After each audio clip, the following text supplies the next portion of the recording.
right, we're live here, Beat the Line broadcast. We're not going to give this an episode number since this is a quick one. We're going to be doing PFL 3 2024 and a quick UFC 300 recap.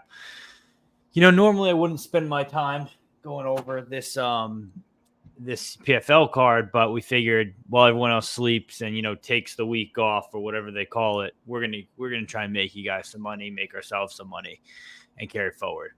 Let's just go over UFC 300. What do you think is the card as a whole, Drav? That was a good card, dude. We needed a good card for UFC 300, and I think it delivers. There's some fights that was a little bit boring, example the starting fight, but overall, I mean, most of the fights were very good. And yeah, dude, like just the Max Holloway knockout. I think we're gonna talk about this for years now. Oh yeah, And yeah, man, that was a banger of a card, like as expected. So I'm happy it delivers. yeah. That Max knockout. I mean, it's good when my girlfriend and her friends are like, "Oh, did you see the crazy knockout?" It's like they're showing it on Sports Center, and you're seeing it elsewhere. That people that normally wouldn't be watching saw that. Yeah, I thought it definitely I'm gonna lived up I'm to the gonna hype. remember I'm gonna remember this forever. Like I've cashed round 5 and all the way, dude. Like I was screaming to my TV, and I'm always excited when we see finishes and stuff like that. But bro, I never scream or everything. Like I'm sometimes I'm like, oh damn. But dude, I was like screaming like a muffle, bro. Like that was crazy. Like I'm like, no way. Me and my girlfriend was like, no fucking way, it just happened. Like last second, round 5, he was up on the scorecard, and he just knocked him out for the BMF. And yeah, that was crazy, dude. So and that was crazy. But now if we add the fact that I cash a fucking plus 14 plus 1400 ticket on the round 5, it's even better, you know. Well, Yeah, but yeah, I was in the same boat. I cashed round 5 KO for Max, and it was plus 3,400. And people were showing their tickets that they got plus 7,500 on that bet. I don't know how they got plus 7,500, it's but crazy. that's a But yeah, good that ticket that, that, either that way. was like that was crazy. Yeah, that really is. So let's go to the first fight. First for the night was Figgy versus Cody.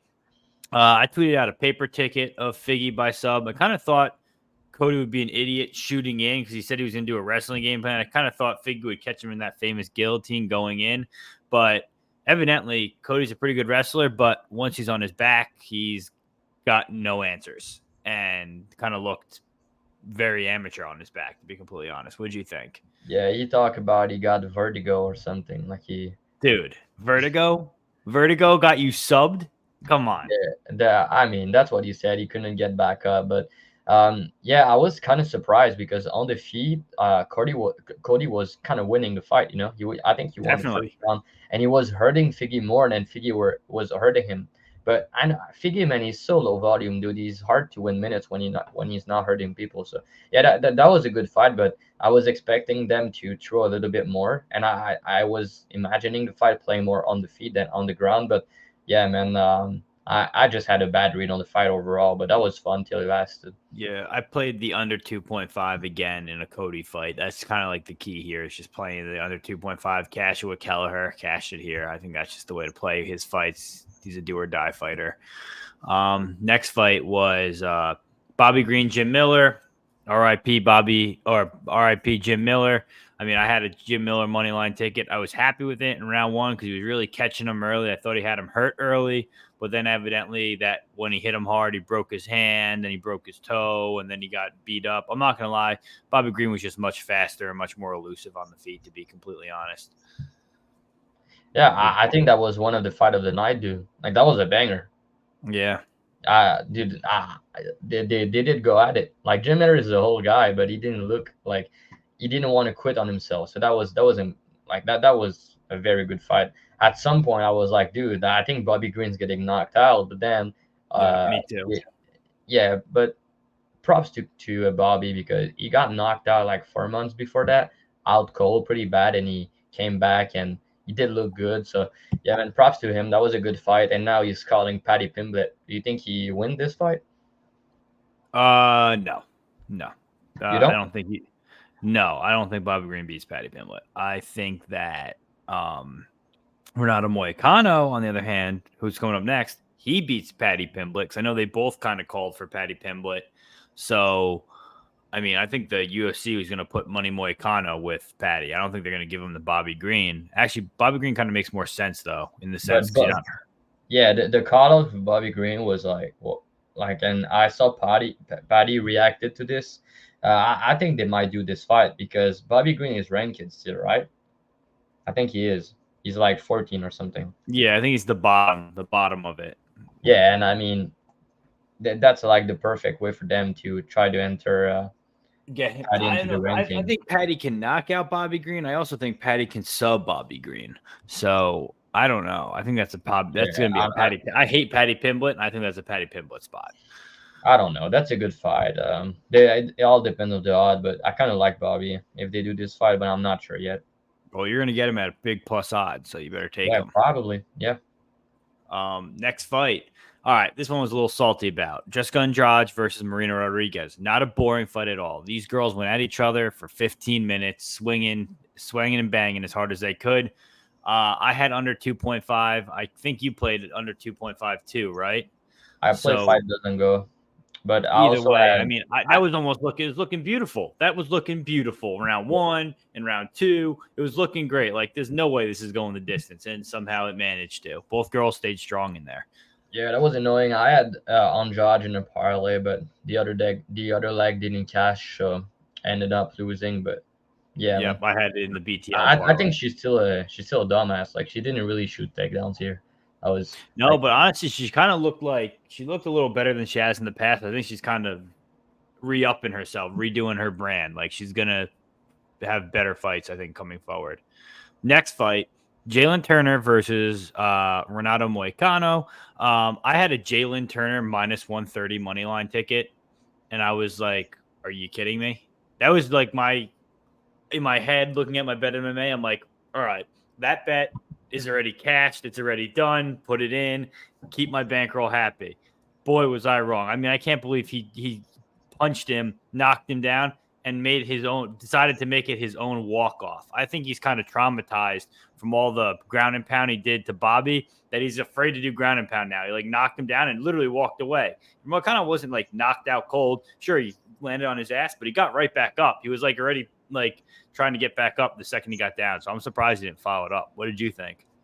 Yeah, I'm happy I didn't play Turner, but I'm sure Key would have a lot of things to say about him. Oh, I can only I think imagine. he's a Turner hater now, but yeah. Anyways, I'm more pissed that I didn't play Moicano than I'm happy that I passed it. But yeah, it's always easier to say after the outcome. But I'm happy I didn't lay the big chalk on him. He's kind of a quitter, Turner. Like he didn't get hurt, like, but he just decided to quit. So yeah, man, it is what it is. But he had that fight in the first round. Like he did try, like you said, to do the walk-off KO, and yeah, man, he just quit in the second round. Arguing with the ref too, like he was going like, "Come on," to the ref. The ref is like, Yeah, "Dude, I didn't stop it," and the guy's standing up in front of you now. So yeah, I don't know. yeah, it is what it is. But Next yeah, fight. I wonder what fight Moicano is gonna get next. Oh, he's either gonna get a ranked opponent or he's gonna get Paddy Pimblett, one of the two. I don't think so, bro. You just beat Dober And Turner. Turner. So Both are ranked, so I guess he's gonna you get got the another. rankings in front of you. Who's top 9 through or 9 through 5? Who is 9 through 5 right now? Let me tell you. Yo, actually, don't even tell me. Beneil Dariush. That's who you give him next. Makes sense, yeah. I think Beneil Dariush is 6, if I'm not mistaken. But I think they're gonna do like Benny versus BSD. Well, no, the BSD is fighting Dan Hooker. No, it's not. It's not official yet. Hooker said he wanted a fight before that. So yeah, so Moicano is 10 now. So he's either gonna fight Dan Hooker, BSD, Fizzy. Oh no, he already fought Fizzy. Dan Hooker and Renato Moicano. Dan Hooker was beefing, saying Renato's trash and Turner's going to knock him out. Renato did Renato did a reply video of all the people who said he was going to lose. He did that yesterday and put all the clips of people saying he was going to lose together and just responded. And he was like, "Listen, Dan Hooker, I'd smoke you." So maybe that is the fight to make, actually. That's a banger. Yeah, maybe. Next fight. Diego Lopez, Sadiq Youssef. Holy shit. I'm glad I stayed off this fight because, I mean, we knew Lopez, his hands crack. He went after him like a fucking wild man. He always Yeah, does it. He went after him like crazy. He didn't even give him a second to breathe. yeah, his power is fucking weird, man. Like, I think he's improving, that's for sure. But I still think there's gonna be a fade on this guy soon. Like he's in the rankings now, and yeah, I'm gonna be shading him again soon. But yeah, there's a lot of hype on him, man, for good reasons. I mean, he's a good fighter and he's super dangerous. But I think there's gonna be a fade soon, and probably gonna be plus money. What did we think of the Kayla Harris? Oh, I was going to go to the next one already because just to keep things moving. What did you think of the Kayla Harrison Yeah, I was debut? surprised that Holy Home go for fucking wrestling early. That was crazy, but Dude, that was crazy. I saw that. I go, what the fuck is she thinking? yeah, but Arison Smoker, she looks to be too strong, and yeah, man, She's she a did look good. she's a big old bitch and she's a bad bitch, bro. That's an issue. Yeah, man. I wonder what they do next with her. She called for title shot, so maybe she Dude, gets they're it. gonna give her Raquel Pennington. She's gonna smoke her and she's gonna get the belt on a fast track, handed to her on a platter. And then Amanda Nunes is gonna come back, and then that's a money fight they're gonna make right there. That's a super fight, is what they call that. Yeah, maybe. What did you think Um, about Sterling and Cater? dude, I had a Sterling ticket minus 146. Very happy with that. But dude, how can Sterling be any more boring, bro? Could that be any more boring of a fight? And like, it's so funny. Out of all the fighters that got wins, that got the mic time and got to answer and talk to Bisping or Joe Rogan, I'm sorry, Sterling was the only winner that didn't get to speak on the mic. And I think Dana does it on Uh, purpose. He's like, no, dude, no, there's Andrade too. Andrade didn't speak, oh, okay. So two of and them, but and both of them are former champ, but champions. Yeah, but that's kind of they they, crazy. they both gone the distance. So I guess that's why. But yeah, man, it Sterling was looks good at boring. 145. It was boring, but dude, he fucking dominated him. You know, he dominated the fight, and you had him at almost at pick him. You had minus 135, so that's like an insane bet. I remember when I did go on Cody and Johnny show, and I was arguing with them about Sterling's gonna maybe he's gonna look even better on the feet than Cater, and He didn't even they need were to use the calling me feet. crazy, but he outstrike him, he out wrestle him, he out grapple him. Uh, man, yeah, He looked Cater, good. yeah, he did look good, but yeah, he didn't push the finish though. But again, he did what he needed to do, and moving up a weight class and dominate like that, that was still impressive, but that was boring for sure.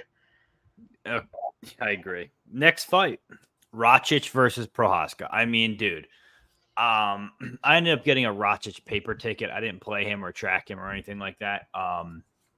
How good did Rakic look coming off of almost a 2-year layoff? Perfect to the game plan, looking good with the jab, the leg kicks, the timing, the distance management. Everything was looking great. And then all of a sudden, Yuri, just like you always say, like you said it about Driscus, like the guy can look bad in certain places, but he just finds a way to win. This Yuri found a way to win, bro. He's the same way. He just found that he found his chin and found a way to win. Yeah, I'm not betting against this fucker again. Dude, fuck that. Like, I mean, Rakic was looking amazing. He was doing everything that I said he would do with the leg kicks and everything. He was piecing him up, but you hit him with some clean shot. Erie just didn't care. Keep walking forward and pressure him, and just the power was too much. But that was a fucking scrap, dude. Like, that was a banger. But Yeah. yeah, And man, dude, Erie's just a wide man, dude. Like he just doesn't care. That was impressive. do you give him the immediate rematch, or do you make Jamal Hill versus Yuri for a rematch? I don't know. I think he should, but he's number one now. But I think he should. I think they should. I know it's boring, but I think they should do Nkala versus Pereira probably, and they should do like Proaska versus maybe like Blakovic or Well, Proaska. I was thinking you do the Blokovich Jan Blokovich Ratchet rematch. You do Hill Yuri, and then you give Magomed the belt, the title shot, and then that'll really sort out the whole top 5 of the division. You know? Yeah, I don't think Hill and Rakic gonna fight soon. I know Hill said that he wanted to, but I don't think he will. But I think Blakovic gonna have a fight soon, probably against um maybe Proaska, maybe Ills. I don't know, but I think Blachowicz gonna have his fight, but I Yeah. don't know against who yet. Next fight, Brundage, Bo Nickel. Honestly, Bo Nickel round 2 prop was pretty sharp. I think you even talked about it on our show. Um, Yeah, it I was, did it talk was, about it, but I didn't play it like a dumbass again. but But I played the sub, happy with it. But honestly, dude, this I saw a tweet today that was talking about guys that are 5-0. Obviously, they're happy moving Bo Nickel up pretty slow over time, but you know, at 5-0, he's getting like Cody Brundage. If you look at Hamzat's 5-0, Hamzat fought Ikram Aliskerov for when he was 5-0. So like there's definitely levels between like what they were getting fed on their way up, which is like I think this is the point where like let's give Bo some real talent. Let's not give him Fluffy because Fluffy would destroy him, I think. That's a tough fight. And I saw Malkoon called out Bo Nickel. That could be an interesting one. I think they're gonna do that. Malcolm versus That's an Bo. interesting one. I like that. Yeah, the Bo Nickel's probably gonna be minus 300. And I'll be playing Malkoon. Here we are. Um, next fight. Real quick. Tarsukian Charles, our boy Charles. I thought he could have won that fight 29-28. First round was definitely him. Second Yeah, round was definitely Armin. Third round, you could have swung that either way, just because of the sub attempts, how deep it was. Finishing the fight usually leaves a pretty big idea in the judges' heads. And to me, I mean, having the guy in a full darts and sticking your tongue out and being a crazy man, that sells me as a fan. I don't know. I would have swung at the truck, but I don't think Armin really impressed me by any means, you know? he did impress me to survive that guillotine in the first round. Because man, you don't escape Oliveira guillotine like that. Like, dude, that was impressive. That was impressive that he survived. And yeah, man, he did show good submission defense. But Yeah. yeah, that was a good fight. But I think the decision was correct, dude. I bet Oliveira plus 190. I think that was a good bet. I would bet again, but yeah, I think the decision was fair. 29-28 Sarukian. Yeah. But Okay. yeah, Sarukian versus Makachev next, probably. I mean, Yeah. after Poirier. Yeah, that's definitely going to be interesting. I want to see that rematch. We already talked about Holloway and Gaethje. Weili Zhang Yan. That was a crazy one. The ref letting that go for 51 ground punches and her being fully knocked out, helping her up. She was bobbling everywhere, put her on a stool and sent her right back in there. And I respect Yan for putting up a fight after that. She got that dog on her, you know. That Yeah. was crazy. Yeah, I mean the fight should have been stopped if for being honest, but man, after that, Whaley was getting tired. I'm like, oh shit, dude. I think Yan might, I think Yan might win the fight. It was like 2-1 going into the fourth round, and Whaley was tired. So I thought she was on her way to win, but then Whaley Zhang takedowns were just too much. And yeah, she's just too good. Probably gonna do Whaley versus Tatiana next. Yep. And I think Tatiana's going to beat Weili. Next, our main event, Pereira versus Jamal Hill. Did we learn a lesson? Do we stop fading him? I'm not upset with my bet, to be completely honest, on Jamal Hill. I do think that everything I said is still true. I think that he has striking deficits in defense. I still think, he's very dependent on that one knockout power. Maybe I'm just salty still, but he continues to just find that one touch hit, and that's it. So, I mean, hey, cheers to him. I think you got to give him Tom Aspinall, and I think you got to make that fight happen because give him a chance to be a 3-time or a 3-division champ, make history, and then figure out from there. I think you got to give him that chance now because if you don't do it now, you're never going to do it. So, what do you think? Yeah, that was like quick. I was surprised that was that quick, but yeah, Pereira power is super legit, leg kick super legit, but I've never seen Hill getting dropped like that, so that was surprising to see him getting KO. But again, that's Alex Pereira, that's what he does. But the dude just a knockout artist, and he's just a so slick striker. But I still think that he's a bit chinny. Hill just was not able to expose him. But I guess with the weight, like him not having to cut at 185, it's probably better for his chin. But I still think that he's a little bit chinny, and I think when he's going to be facing good wrestler, they might be able to beat him. And yeah, what about Jan Blachowicz not getting finished by Pereira? I think he's like the only one. Bruno Silva. Yeah, I mean recently, like that was crazy. He Oh. didn't get finished by Yeah, I mean Jan is I'm Polish, he's Polish, he's a Polak. We're the Eastern Bloc boys, bro. What do you know about it? That's how the chins roll. It's hard yeah, to man. knock them out. At 40 years old, he Yeah. almost got KO, dude. He was gas out, dude. But yeah, that Yeah, was but a that's because split it was Salt Lake decision. City. It was high up there, Salt Lake Yeah, City. I remember. Yeah, I bet Blachowicz there, but that was a split decision, and Blachowicz is 40 years old. He gave Pereira his toughest test in Yeah, his last definitely. fight. All right, that's 20 minutes in. We gave you guys our 300 recap because you care about our thoughts all so much. Next, let's go right into the PFL. Definitely an interesting one. This will be my first time actually handicapping or looking into PFL. First fight is Romain Debene versus Thad Jean. Honestly, this fight, I didn't really get to tape it because I didn't see odds on fight odds. So I kind of figured there weren't odds there. I know that Romain Debene, he's 10-4. They have no age on Tapology. So I don't know. That Tad Jean's a huge favorite. He's 6-0. He's a young guy. I would probably just lean that way, but I wouldn't touch this fight for a bet. I don't know. You know how I think. These young up and comer guys, French guys see adversity, French people quit. Hate to say it. That's what I think. So I think I'm sticking with that mindset. Probably take that Gene to win, but I wouldn't touch this fight at all. You got anything different? Yeah, I didn't tape the fight either. I think we taped all the other fights, but that's the one that I think that was they had this fight. I think that short notice. I'm not too sure, but yeah, that's kind of a low level fight, and one of them is a big favorite. But if you look into John, he's like the dude's he looks to be a specimen, like a physical freak. He's in good Yeah. shape, and he already fought in PFL twice. But he has more fights if you look into amateur. I know he's only 7-0, but he has some fights in amateur.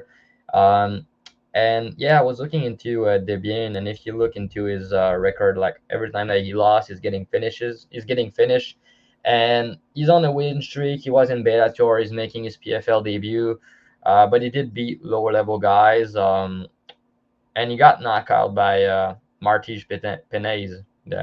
I don't know if you guys remember this guy, but that's the guy that Cedric Dumas submit in the contender series. But he's actually a pretty good fighter, and he's a dangerous striker. So yeah, man, that's I don't have much to say, but I'm not interested if we just look at the odds. Like one of them is -300. So yeah, man, but he's 6'2", and the other dude is 5'10", and undefeated. So he has some hype on him, and he already has some fight in PFL. So I guess he has to be decided, but I'm gonna need to do a little bit more deep dive into this one. Next fight we got here is Tyler Diamond versus Otto Rodriguez. Tyler Diamond, he's 33, 5'7", 69-inch reach. Otto is 36, 5'5", with the 64-inch reach.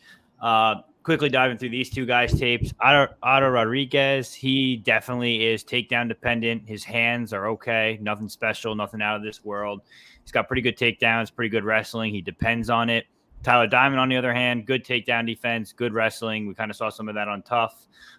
He does have the better hands here. I think that'll kind of make the difference. He's taller, has bigger reach. He's plus 145, and actually plus 150 now, and Otto is plus 175. I'm taking a shot at the dog here. Haven't played it yet. I'll put it in my Telegram if I do, but I think Tyler Diamond's the side here at plus 150. Drav, what do you think? I'm not too sure yet, to be honest. I think what you said is true. Like he's the better striker. But yeah, I just have to look a little bit more deep into his takedown defense because I think Rodriguez is a pretty slick grappler. He has good wrestling, so he might be able to get the fight to the ground.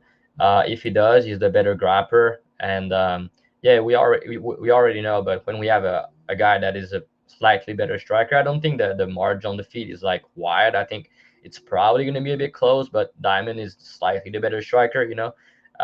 Yeah, I just feel like with the wrestling, the grappling upside of Rodriguez, maybe Diamond's going to be a little bit more careful into that. So yeah, the grappling upside from Odo is quite huge. Um, yeah, I think he has good leg kicks as well. That might be something to look into that, but yeah, man, I just need to see a little bit more into a Diamond takedown defense. But to his credit, he did lose to both of the top level PFL guys like Mobley, the Kyberlev. He's 21-0. He's a pretty good fighter in PFL, and he lost his majority decision to Brendan Loughnane. We know he's a good fighter too. So tough strength, tough schedule, but both of these dudes are kind of inactive, you know. So yeah, I think Rodriguez probably gonna win this, but I'm not too confident into the too deep a little to go a little bit more deep into that. I did watch a little bit of their Instagram. Diamond is at Team Alpha Male and Rodriguez at with the Pitbull brothers. So that both of them are training at a good camp. But yeah, I mean Rodriguez is 36 at featherweight. That's not good, but he's on a win streak. Even if his last fight was 6 months ago, but before that was 2 years and a half ago. So yeah, man. But Rodriguez is not Diamond is not active either. Like he fought last time out 10 months ago, but before that was 3 years ago, 2 years ago, 4 years ago. So yeah, both of Well, these I dudes think are inactive. are you counting the Tough? Is Tough counted in what you said? Because he was Um, on part of that intermission he had was 2018, tough. Yeah, that was yeah. So there 2018. was that break was Ultimate Fighter. No, I mean he was in Ultimate Fighter, but 2018 that he fought into that. But he did Wasn't fight. he in? Oh yes, that's right. Why did I But think? Wait, no, wasn't he just in the Connor season 2 or no? I don't think so. But yeah, I mean Rodriguez, like he has two fights in the last 2 years, but after that, 2017, 2016, you know, Yeah, I'm that's so telling you, inactive. Tyler Like, Diamond plus odds. Writing it down. Tyler Diamond plus odds. yeah, All you right. might be right. It's probably a dogger pass situation betting wise, but I think Rodriguez win, but I need to look a little bit more into it. Yeah. Let's go on to our next fight. Next fight is a old UFC boy, Don Maj versus Brennan Ward. Don Maj, 33, 6 feet tall, 72-inch reach. He's fighting Brennan Ward, 5'10", 71-inch reach. Tough fight to pick. I'll let you start this one off first. I don't think I'm going to have a side here. If I do, I'm probably going to lean the Magic Man. What do you think? Yeah, I think Don Might's a good fighter, dude. Like I really Yeah. do. I think he's pretty technical. He's a good minute winner. He's dangerous. He did end up 2-0 in the UFC. He beat Fares Ziam by decision, Mm-hmm. and he beat another guy that we don't know about. He knocked him out pretty badly with a head kick. That was a slick KO. But yeah, overall he's pretty good. You know, another guy that is not really active. He like if you look his last five fights, like 2 years ago, 2 years and a half ago, 4 years and a half ago, 5 years ago, 7 years ago. That's not good. But the guy's a good fighter. He's a BJJ black belt, and he's very technical. He has some power. He's a way better minute winner than Brendan Ward, and he fought better competition lately. The guy that he just lost to, Roche Manfio, he's a good fighter from PFL. And you know, Mm-hmm. he lost by third round knockout. But if you look into this fight, he won the first two rounds. He was on his way to win the third round, but then he just got caught. You know that's the game we play, and that these type of things happen. But I think overall he's a way better fighter. I don't think he has like a bad chin. He just got caught right at a good spot, and he just fall. But that's something that scared me a little bit because he's a lightweight, but he's moving up. He's moving up to welterweight here. I think that's the first time that he does that. So based on his Instagram, he's in good shape. He's not just accepting this because he's out of shape and don't want cut weight. He's in pretty good shape. But you know, Brendan Ward, he's dangerous. He's kind of kill or be kill. He has power and he's the natural bigger guy. But yeah, the dude he got finished in every of his losses. I think he's a bit chinny. He lost to Logan Storty. No shame in that, but he got finished in that fight, which is a little bit of a bad look. But yeah, before that, like he beat a guy that was 17-10. You know, he was kind of losing that fight. He was the underdog going into this one, and he made a comeback and won. Before that, he fought a guy that is 12-7. You know, he's fighting lower level guys, and he just doesn't look that good to me. Before that, he fought a guy that's 10-10, 37 years old. You know, this guy is 10-13 now. So yeah, he did finish him, but you know, finish him in the third round. And before that, he was fighting better guys in Bellator, but he was getting finished. He was getting finished, and I guess they just said that he's a fun fighter. He's here to be killed, and they just gave him lower level guys so he can have fun fights and finish them. But man, he's getting older. I don't think, like I said, he's a dog. Don't get me wrong, but I don't think he has the best chin. And yeah, I think Match is the better grappler. I think he's gonna be winning the minutes. I think Ward's gonna look like he's gonna need a KO to win this. That maybe he gets the KO, but I think he's kind of KO bust here. I I agree. think Match could potentially submit him. So yeah, that overall I think it's gonna be a good fight, but I'm gonna pick Match to win the fight. Nice. Me too. I agree. And Agree with your breakdown. South Africa, you know, Yeah. South you know African these boy, boys, another right? one. Yeah.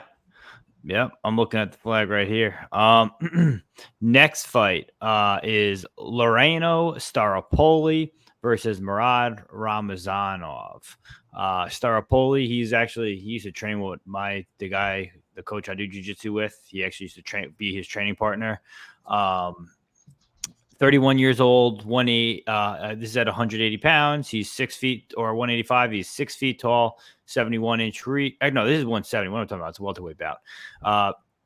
Staropoli is 31, 6 feet tall, 71-inch reach. He's fighting Murad Ramazanov, 28 years old, 5'11 with a 74-inch reach. Right now, Ramazanov anywhere from minus 550 to minus 600. Staropoli anywhere from plus 400 to plus 425. Honestly, I think Murad Ramazanov is the real deal. I'm surprised the UFC didn't pick him up when he became a free agent. Now he's here. He's probably going to win the $1 million. I have, without a doubt in my mind, think he's going to. He's the better grappler here. He's the better wrestler here. He's got good ground and pound. He's the whole package. I mean, he's one of those Russian guys that does it all. Without a doubt, I mean, 550, you better finish him to cover that price tag. So I think he's a side. I actually played him with in a parlay with someone else that we talk about later. What do you think for this one? Yeah, it's got tricky. It's a little bit tricky for me because I do agree with you. I think he's the real deal. He's a very good fighter. You know, he's good. He's a good striker as well. He has power, and he has some good fights on the in one fighting, one championship, right? So he has good fights, but he's not like that insane finisher. He's a good finisher, but he has a lot of decision, and Staropoli doesn't really get finished. So that's why if you love the like Peg just talk about, the under 2.5 is plus 155. And if you want to bet Murad ITD, it's plus 180. I don't think it's bad because Staropoli is tough to finish. He's a durable dude, but like Peg said, if Ramazov covered this price tag and dominate, he's gonna have chances to get a finish here, and he's just a better fighter overall, like a better striker, wrestler, grappler. But Staropoli is no vouch. Like he's a decent fighter. He was in the UFC, you know. So yeah, I think it's gonna be a good fight, but I think Razumov's deserve a big favorite. I just don't have any interest at minus 550 because I'm not super confident he gets a finish, and I need to be very confident someone's finishing the other guy when we have it minus 550. So did you say the under is plus 155 for 2.5? yeah, but I think Staropoli never been finished. Let me check. Yeah, he only got KO once, but he got KO in 2013. Yeah. In the UFC, he didn't get finished by Dolidze, he didn't get finished by Salikov. So he's not really getting finished, you know, and he's on a win streak now. And if you look, like Ramazov, like you said, he's a good fighter. I love him, but like he has 4 decision, 4 KO, 3 subs. So he's not like you won his A last crazy finisher. He's just a winner. yeah, exactly. He won his last 2 fight by decision. Yeah, but I think he should potentially get a finish here, but I'm just not too confident. But I think the ITD is probably the way to play him plus 180. Interesting. I didn't even look into that prop. Honestly, I didn't look into the props. By the time I got home from work, they weren't out yet. Next fight Timur Khizriev versus the old UFC guy and Bellator, Brett Johns. Timur is 28. He's 5'9" with a 68.5-inch reach. Brett Johns is 5'7", 60 with a 69-inch reach. He's 32 years old. The action on these two guys, Khizriev is anywhere from minus 250 to minus 280. Brett Johns anywhere from plus 235 to plus 175. I'll go first here. I think that Khizriev, he's obviously one of those well-rounded Russians. Let me change. Well-rounded in the sense that he can both strike and wrestle. He's also, like I said earlier, wrestling dependent. Not that he's like super dependent on it, but like you can tell when he's striking and using his strikes, he's using his strikes to set up his takedowns. So he's looking to get this fight to the ground, and he's fighting a guy in Brett Johns, who, he's really put together lately. I think he's put together a win streak, if I'm not mistaken. And, Brett Johns is a well-rounded guy. He's good at striking. He's got good submissions. He's got 6 submissions. He's 6-0 against submission. He's put together a 3-fight win streak. He's one of those guys where, he's fought Danny Sabatello. He beat Montel Jackson. That aged well. He beat Tony Gravely. So if he could stop this takedown, I mean, this is going to be a hell of a fight for Khizriev. And honestly, at this price, plus 235, I think you got to take the dog shot here. I think, honestly, boo-hoo, you lose. You bet on a plus 235. Don't put all your bankroll on it, but throw half a unit at it and see what happens. Definitely possible. What do you think, Drav?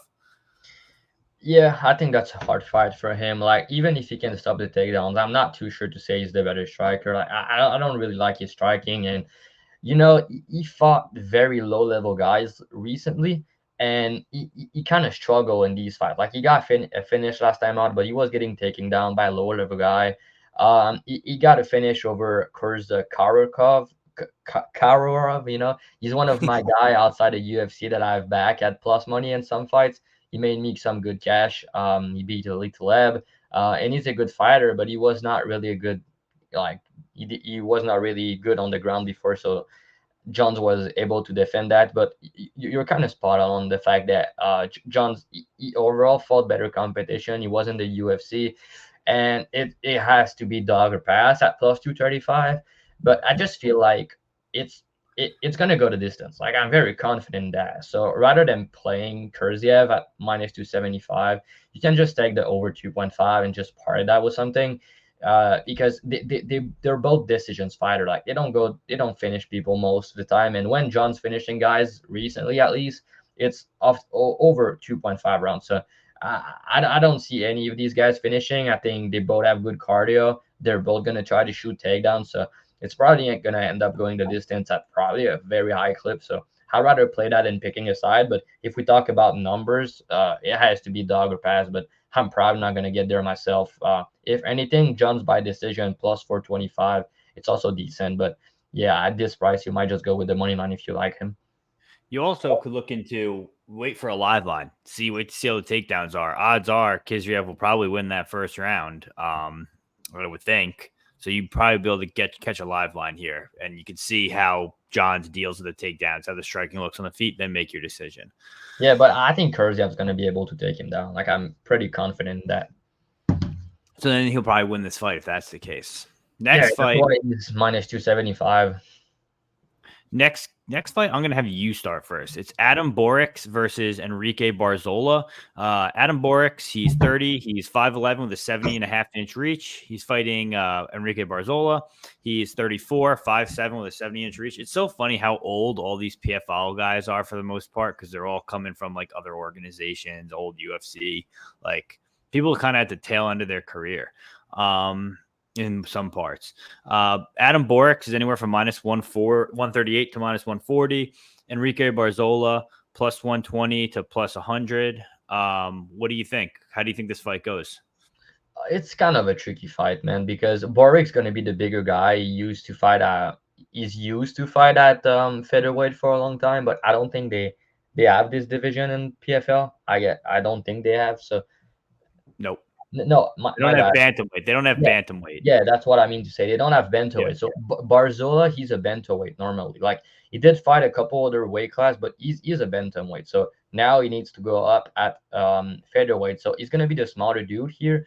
but he's just a tank, man. Like he has insane cardio. He's very durable. He's gonna shoot. He's gonna shoot a lot of takedowns. He's a decent striker. You know, he's pretty hittable, but he's pushing forward. He's shooting a lot of takedowns. Like you can see him shooting 10 or 15 takedowns in a fight. He's not gonna get tired. Pretty slick BJJ, but he's not really a finisher. You know, he's more of a decision guy. And I was impressed the way he looked into the Magomedov fight, because Magomed's a good fighter, you know, and he was winning that fight before getting caught with that insane guillotine. So yeah, man, like I think he's gonna go the distance and it's gonna be close. I was looking into Borix. There's some hype on this dude. You know, he's training at Kill Cliff. He's a good fighter. He just lost to Pitbull. He got a little bit outclassed there, taking I think 2 years layoff. Let me check. I think that's 2 year off he just took. Just under, I think. Yeah, close to it. He fought at the end of 2022 against Pitbull. But yeah, oh, Matt Burnell versus him was a banger of a fight, by the way, if you didn't watch this one. Yeah, he beat Kennedy, who was a wrestler. But then you look a little bit into like Mike Amo, Eric Sanchez, and even when he go a little bit earlier, he beat Arwen Pico. But in some of the fights that I've watched, he was getting taken down a lot. I don't think he has the best takedown defense of all time. And he's the better striker. Sometimes he can be low volume, which I don't like. And with a guy like Barzola, he's gonna pressure him and he's gonna shoot takedowns. So yeah, I think Barzola is Barzola is the side here. I'm just worried because if somehow he's not able to get the takedowns going, and it end up being a striking affair, I have to favor Borix. And you know, he's younger, he's improving, and he's the bigger guy. So yeah, that's a good fight. But I think I think Barcelona might win this, but I'm not too confident. You know, he's 30. He's about to be 35. He's smaller. He's not a better striker. So yeah, man. But I think with the wrestling aspect, I've seen Boric struggle with that. So I think Barzola can get the takedowns going. I'm watching the line at the moment. And I had interest when Barzola was plus 150, and maybe he's gonna go back at it because people are playing Boric now. So we'll see. I mean, we're gonna be on. You and I are gonna be on opposite sides here. I actually think I like Borix here better. Kind of like, just to emphasize what you said. Sure, they weren't the cleanest. I think the strength of schedule is there, though. He did fight wrestlers. You know, he fought Jeremy Kennedy and won. He fought Aaron Pico and won. Yeah, but Kennedy didn't really shoot on him.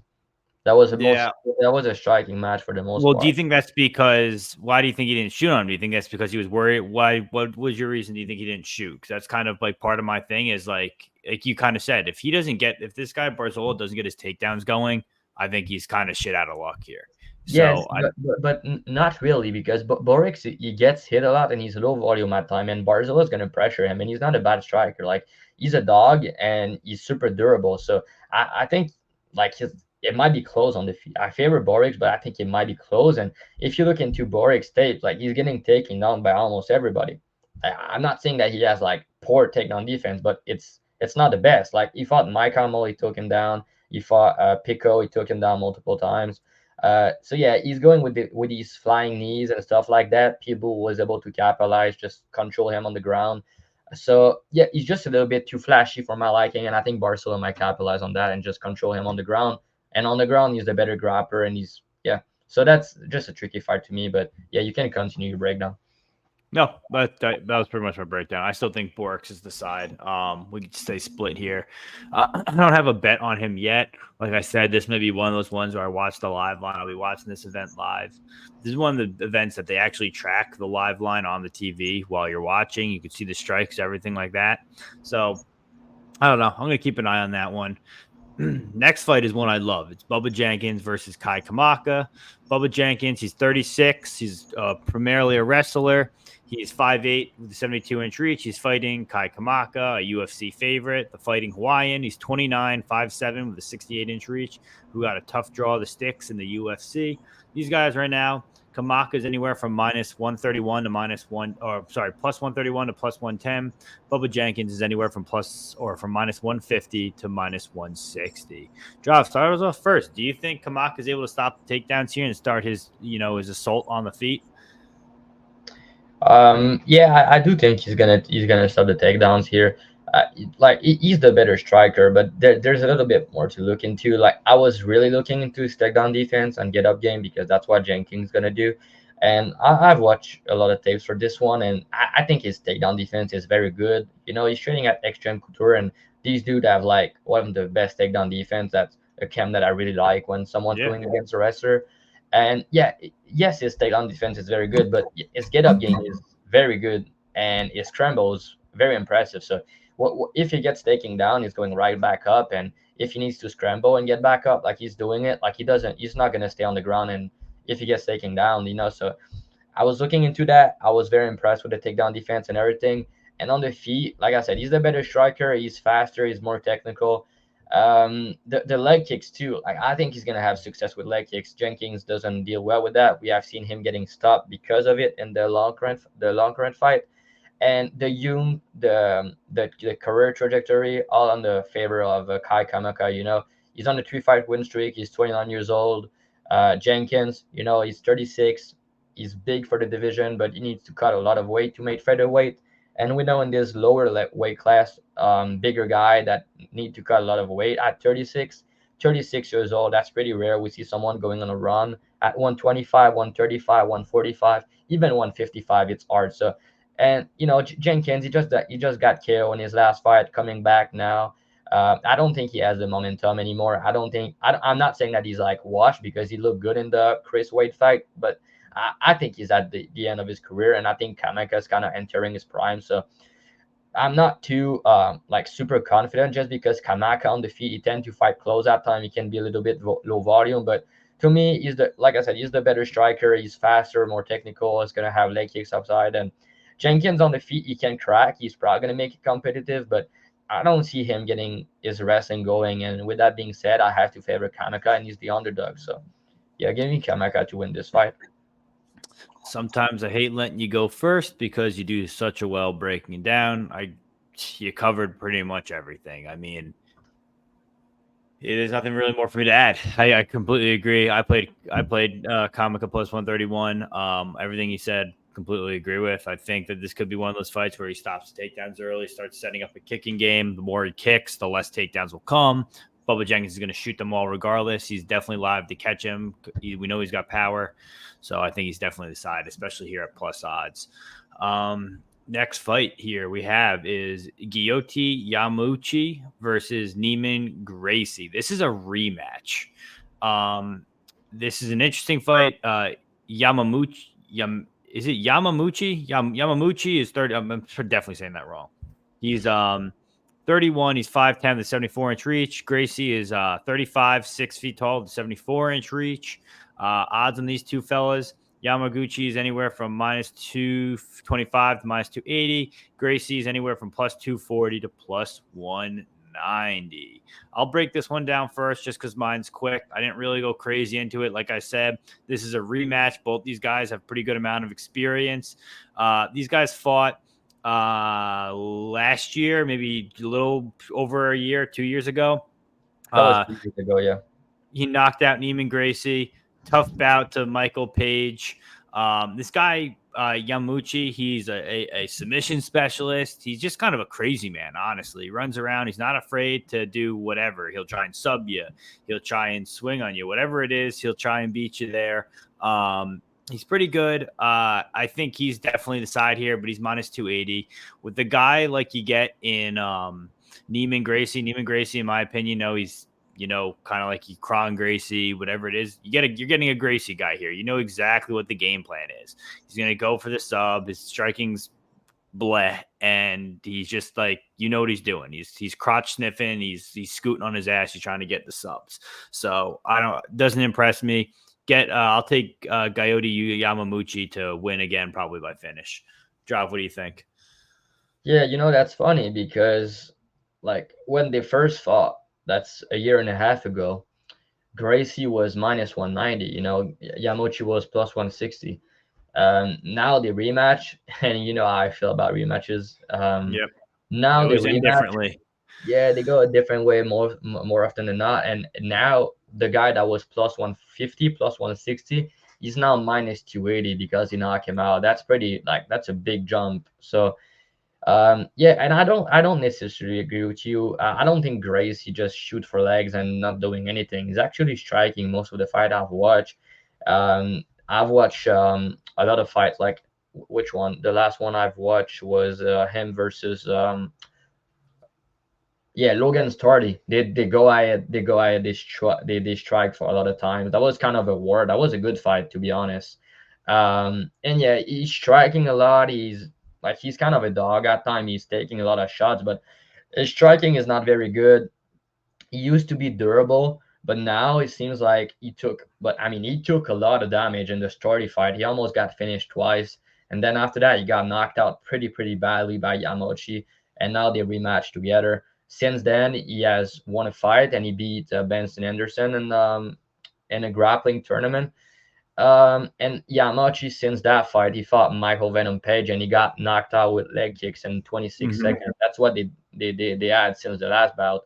But yeah, I just think that Yamachi has proved to be the better striker, and he's also a good grappler himself. So they're both pretty high level grappler. You know, Yamachi is 21-0 to the submission, and Yamachi not Yamachi, but Gracie. You know, he's a Gracie guy, 9-0 to the submission. So they're combined 30-0 to the subs. So when we have wrestler and grappler going against each other, sometimes they end up striking. And I don't think Yamachi was like beating him up but that bad. He's hittable himself. He was kind of happy to let him punch him in the face, but he's more durable. He's younger. He has more power, and he has shown to be the better striker. So I feel like he's gonna take this one. Maybe this time it go 15 minutes and he wins a decision. Who knows, right? But I just don't get how you can go with minus 280 on Yamachi in the rematch. But yeah, he should win. He should look good. He should win. He should look good. Like I said, I never bet him, but that's probably my pick for this. Next fight, Gabriel Alves Braga versus Justin Gonzalez. Braga is 25 years old. He's 5'9" with the 72-inch reach. He's fighting Justin Gonzalez. J-Train, he's 32, 5'9". Kind of looks like a knockoff Justin Gaethje based off his Tapology photo, 72-inch reach. Right now, the odds are Braga is minus 185. Gonzalez is plus 160. Drav, start us off with this one. You think Braga's going to get it done here? Yeah, I think Braga is a pretty good fighter, actually. Like, I bet against him with Pinedo at plus money, but Pinedo is a madman. Like, he's just a big dude for the division, nasty power. That's different here. Gonzalez is more of a wrestler. But I've seen Braga struggle with wrestling a little bit in the past, in the Chris Wade fight and other fights. But he still found a way to win, though. Yeah, he still found a way to win. That was a split decision, but he clearly won the fight. And he beat Pinedo before, like that was a split, but he still beat him. So yeah, he's the better striker. He's probably gonna be able to defend most of the takedowns.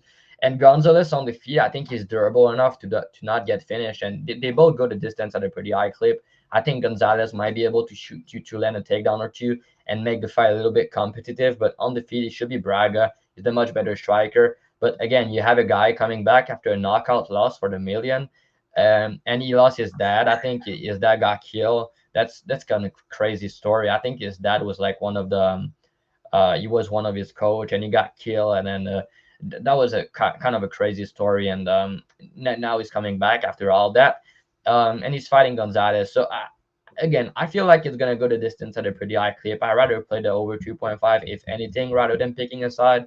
Gonzalez is live because he can strike and he's gonna shoot a lot of takedowns, but he's 33, Braga's 26. He's the much better striker. If anyone get the finish, I think it's gonna be him by knockout, but I think overall it should be a competitive decision that Braga's probably gonna be able to win. Okay, I like that. And like you, just to piggyback on what you said, the Muay Thai of Braga and the striking is just beautiful. The Muay Thai, the way he throws his kicks, everything he does is pretty good defensively. I love everything about it. I think he's the side. I think he's gonna win pretty handedly here. Next fight is probably one of my relatively favorite ones on the card. It's Logan Storley versus Shamil Musayev.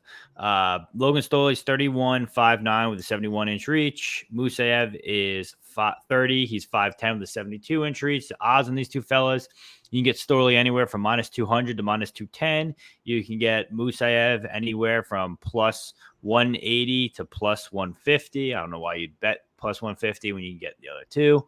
I'll kind of go first. Going to be a crazy fight early on. I think once the fight starts to settle, Storley will have his takedown there. But what I think is more important here is what's going to happen in the clinch. Clinch is going to get real ugly for Shamil. Yeah, I think that Storley's game plan, like always, is going to be to get him up against the fence, hold him there, and just start working takedowns, working what he can, but just holding him against the fence. We know Shamil gets frustrated. Obviously, after that one fight where the fight was over and he hit the other guy and it was a whole scene. So we know he gets frustrated. We know he has a temper. And I think that the game planning of Storley will make this difficult for him. I think that getting stuck up against the fence, the constant pressure is just going to be too much. I mean, obviously he's 16-0. PFL is probably going to want to push him. They want to see him go a little bit further. I think the only reason he's not in the UFC is because of the stunt he pulled where after the fight he hit that guy. But so it's pretty unprofessional. But I think Logan Storley's got everything in the wheelhouse of grappling and takedowns and cage pushing to get the decision here. I don't think it's not going to be super easy, but I think as the fight goes on, the better chance we have. What do you think, Drav? Yeah, I have a question for you. Do you give Storley much finishing upside, if any? Not really. No. Yeah, that's kind of my thing here. That's why I think it's kind of dog or pass. Like I know if you look into his topology, he has a 9 knockout, but he's not really a KO guy. Like he's more of a decision machine. He's a good wrestler. You know, he has like a lot of accolade in wrestling. He's probably gonna be able to land takedowns here. I agree with that, but he doesn't have like the best control on the ground. And Moshaev is clearly the better striker. It's not very close.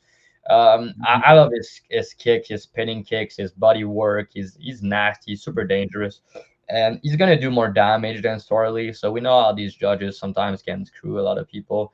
Do you think he can defend the takedowns? Because if you look, Storley, you know, he fought good competition, he fought higher level guys, and most of the time he's able to get his wrestling going. But when he's not, he's getting pieced up on the field a little bit too much for my liking. He's very hittable and he's getting cracked in some fights. And Shamil's power guy, and he has a lot of flashy kicks, which I don't like sometimes because he can get taken down because of that. But man, he's gonna do damage to Storley here, and I think on the feet he's pretty live. Especially, I gave him more finishing upside, and he's gonna do more damage. Definitely.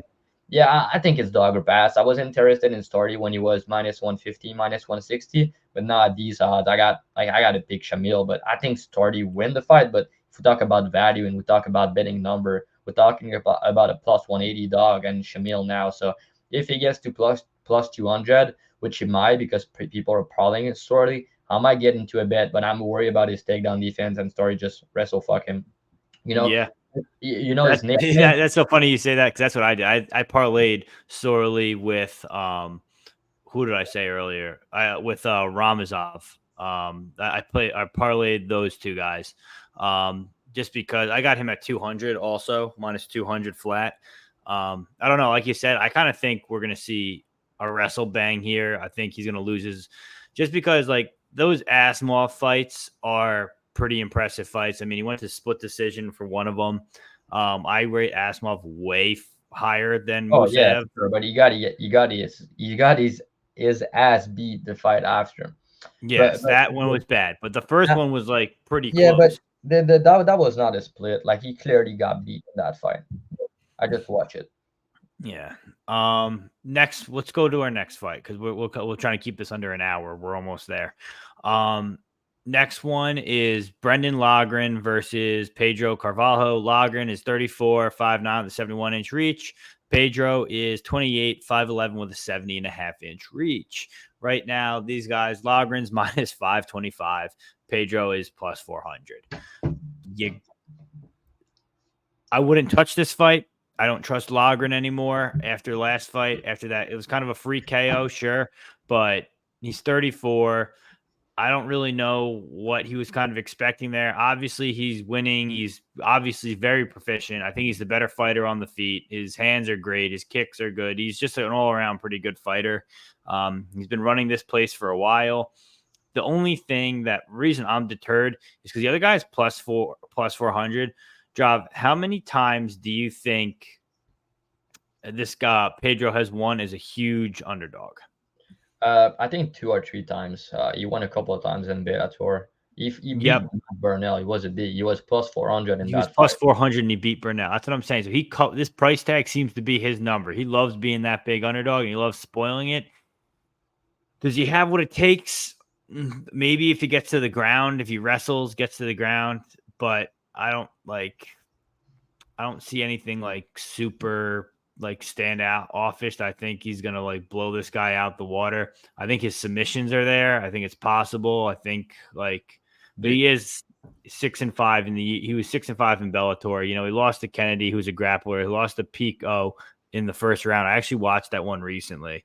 I think I watched that I watched Bellator 299 for that one. So some of his losses, Patricio Pitbull, it's another loss. Like he's losing to guys who are pretty good based off like what I'm wiki capping here. I kind of think it's dog or pass here because I don't think you could really play Logren at plus or minus 525. I don't think it's even advisable. What do you think? do you think Logren finish him?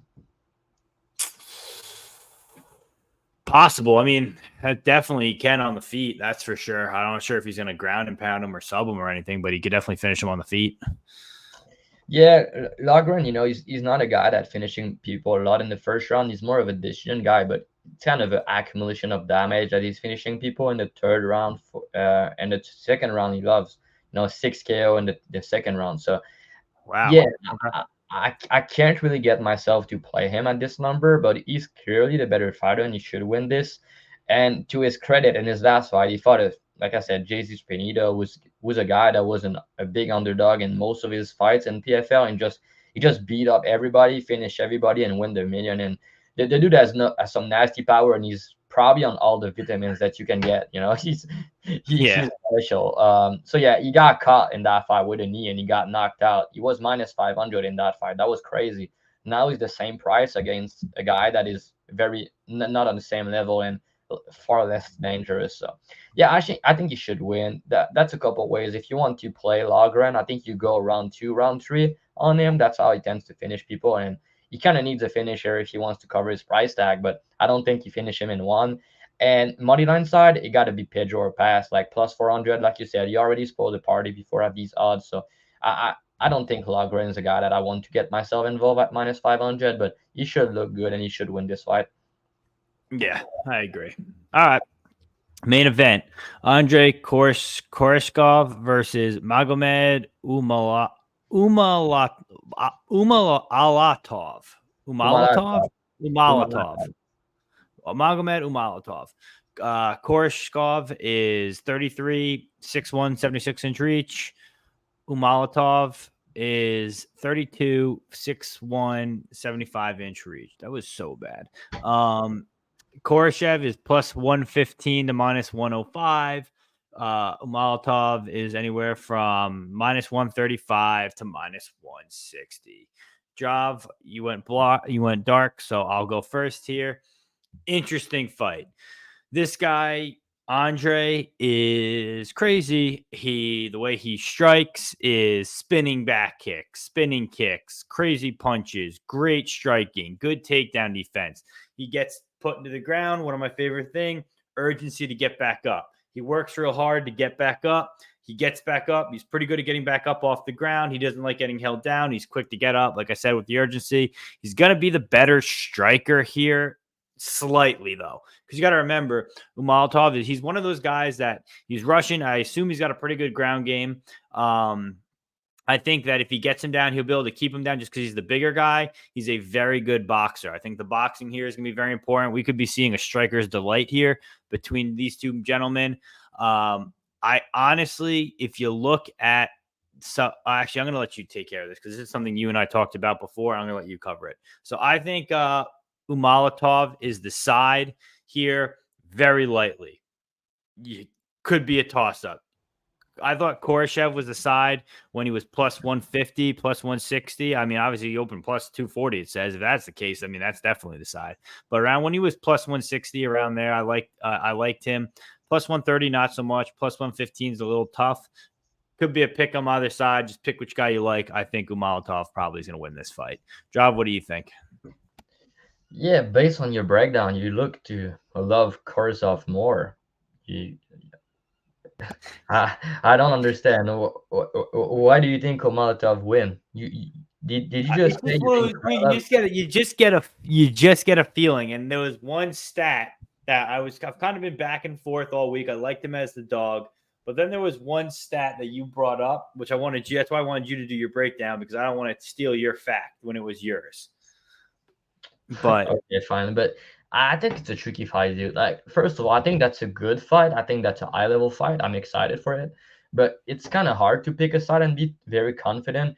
I disagree with the part that you said about Korozov. You said that he has urgency to get back up and very good get up game. I disagree with that. I think he has good takedown defense, but I've seen him in some fights that he play off his back a little bit too much and doesn't have the best get up game in my opinion.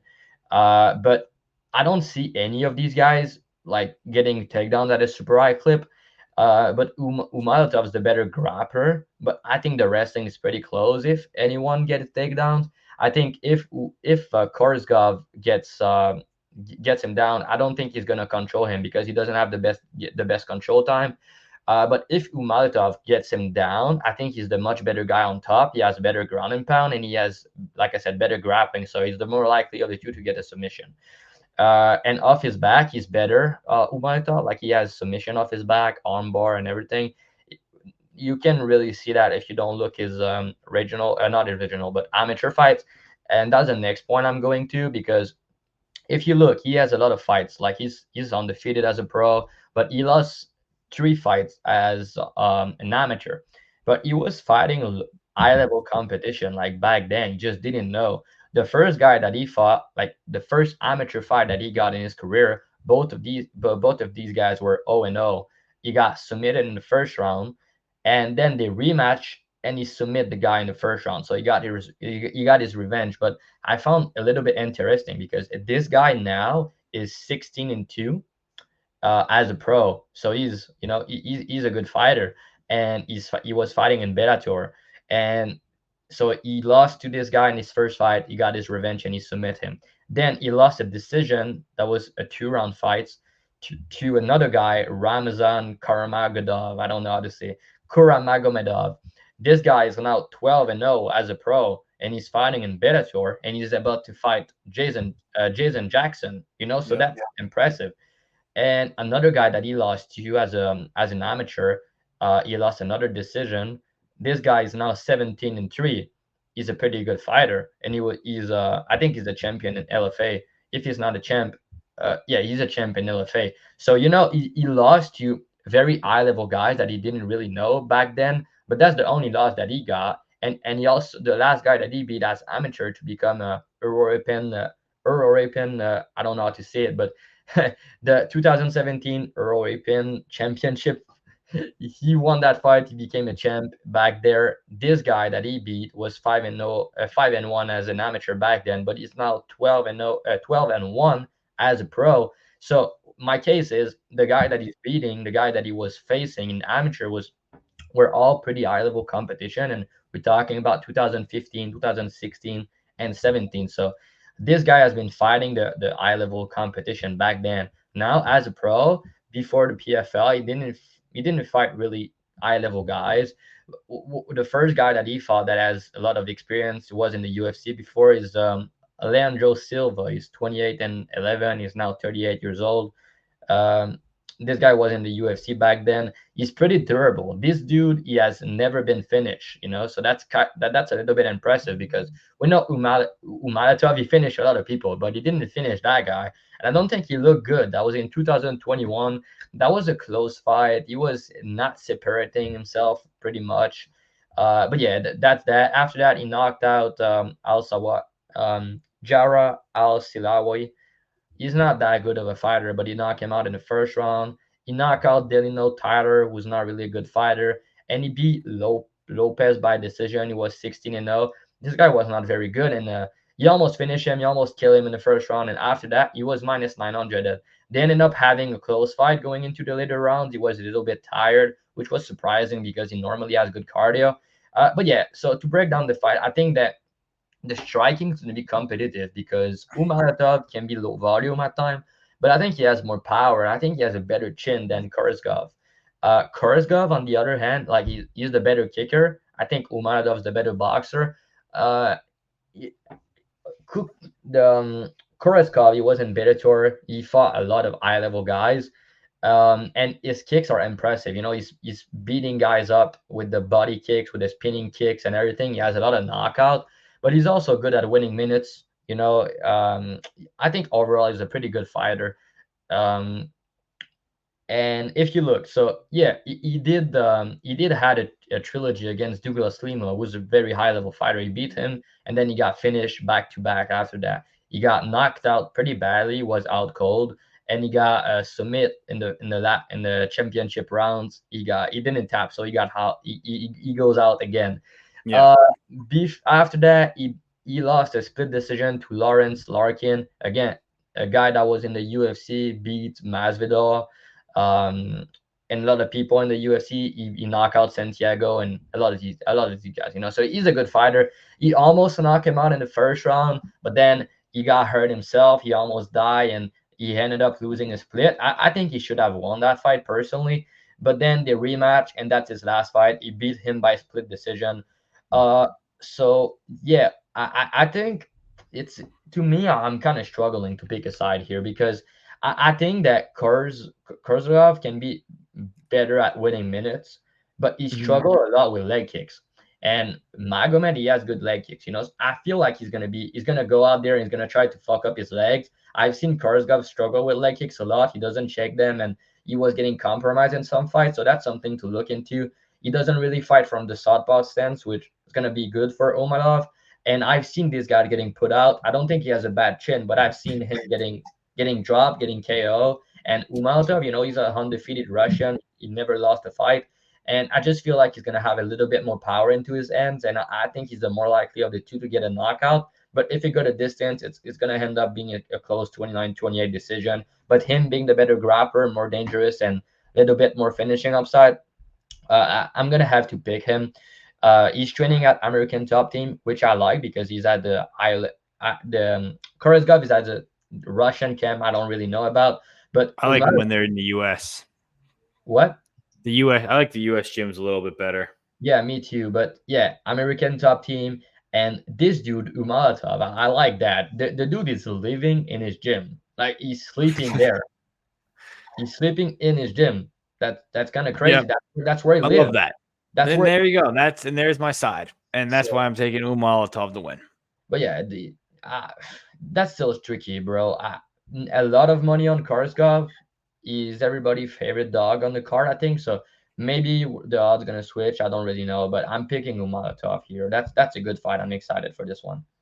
All right, guys, that's the show. Thank you for joining us. We've tried to keep this under an hour. We're an hour 12, but it is what it is. Do we put together a little PFL parlay or no? We don't even bother with that. Yeah, not really. I don't really know. All right, so we won't do it. All right, guys, that's the show. Thank you for joining us. We're glad we were able to do this pretty quickly, tie it up with an hour and 15 minutes. Hope you enjoy it. I'll be posting my full slate in my Telegram. I'm sure Drav has been putting his plays out in his Dub Club. So I guess that's pretty much it, right? Yeah, man, that's a good card. I'm excited for it. So we have this, and we have David Ernie versus Ryan Garcia this weekend. So no UFC, but still some good fights, and be back again next week. Fight doesn't go to Devin Haney KO. Fight doesn't go the distance, plus 165. I probably would lean heavier on the fight doesn't go the distance because Ryan Garcia could knock him out too. That's how I'm playing it. All right, guys. Peace.